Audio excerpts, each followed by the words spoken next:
نہیں تو آپ نے 28,50,000 روپیہ جو آپ نے وہ دیا وہ کس مت میں دیا؟ ہاں وہ کاروبار کے لیے، یعنی کہ بیان میرے بھائی تھے وہ اس کا بیان سنتے تھے، تبلیغی بیان، کیونکہ 2-2.5 سال سنا، 2.5-3 سال دوست بنایا، پھر اسے کاروبار کے لیے پیسے دیے، پھر اسے بے ایمانی کی، تو اب ہم نے جمع کروا دی ہے، ابھی انشاءاللہ پروسیس چل رہا ہے۔ اور سبزہ زار کا جو یہ تھانہ ہے، اس تھانے کی حدود میں جو سٹریٹ کرائم ہے وہ کنٹرول نہیں ہو سکا۔ نفری اگر پوچھا جائے ایس ایچ او صاحبان سے، جو ہم پہلے بھی باتیں کرتے رہے ہیں، تو وہ ایک ہی اپنا رونا روتے ہیں، جی ہمارے پاس اگر فورس ہو تو ہم ان کا تعاقب کریں۔ کرائم فگر اگر منتھلی مہینے کے حساب سے بات کی جائے اس کی، تو میرے خیال سے اس بار ان کا کوئی 126 کرائم ہے۔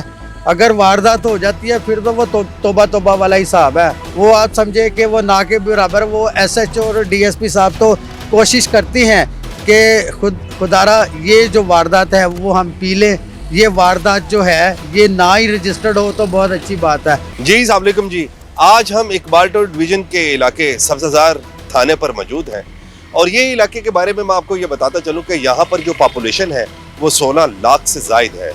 اس علاقے پر ہزاروں کی تعداد میں لوگ جو ہیں اپنا روزگار تلاش کرنے کی غرض میں اس علاقے کا رجوع کرتے ہیں، لیکن افسوس ایک حقیقت جو آج تک چھپی بیٹھی ہے، وہ حقیقت یہ ہے کہ یہ روزمرہ جو ہے سٹریٹ کرائم میں دن بہ دن اضافہ ہوتا چلا جا رہا ہے، کہ لوگ جو ہے ساحل جو ہے تھانوں کا رخ نہیں کرتے، کیونکہ اس کی ریزن یہ ہے کہ متعلقہ تھانے میں بیٹھا ایک 3 پھولوں والا ایس ایچ او ان کی داد رسی کرنے کے لیے ناکافی ہے، کیونکہ ایک عام ساحل کی اس تک رسائی ناممکن ہے۔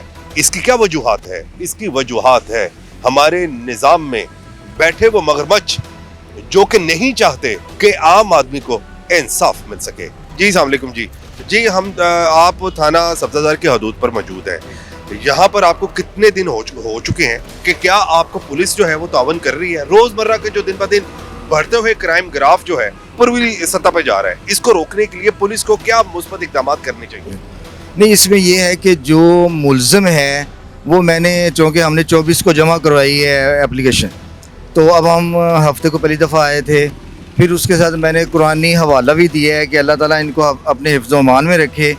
حالانکہ یہ صحیح کر رہے ہیں، جو دوسرے جرائم پیشہ ہیں وہ ایک گینگ ہے، تو ان کو ان کے اوپر اللہ میاں فوقیت دے، ان کو جسمان یعنی کہ ان کے حفظ و امان میں رکھے، ان کو بھی ان کے۔ آپ نے جو اپلیکیشن تھانے میں سبمٹ کروائی تھی اس اپلیکیشن کا موضوع کیا؟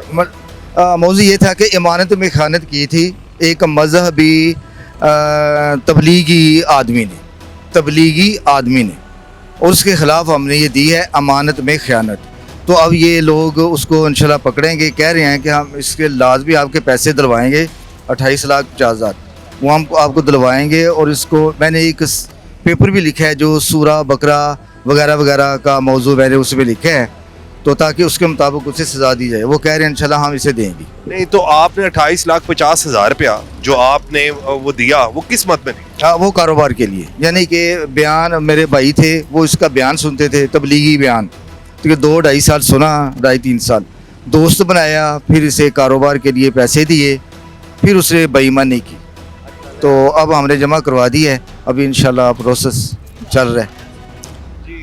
اچھا السلام علیکم۔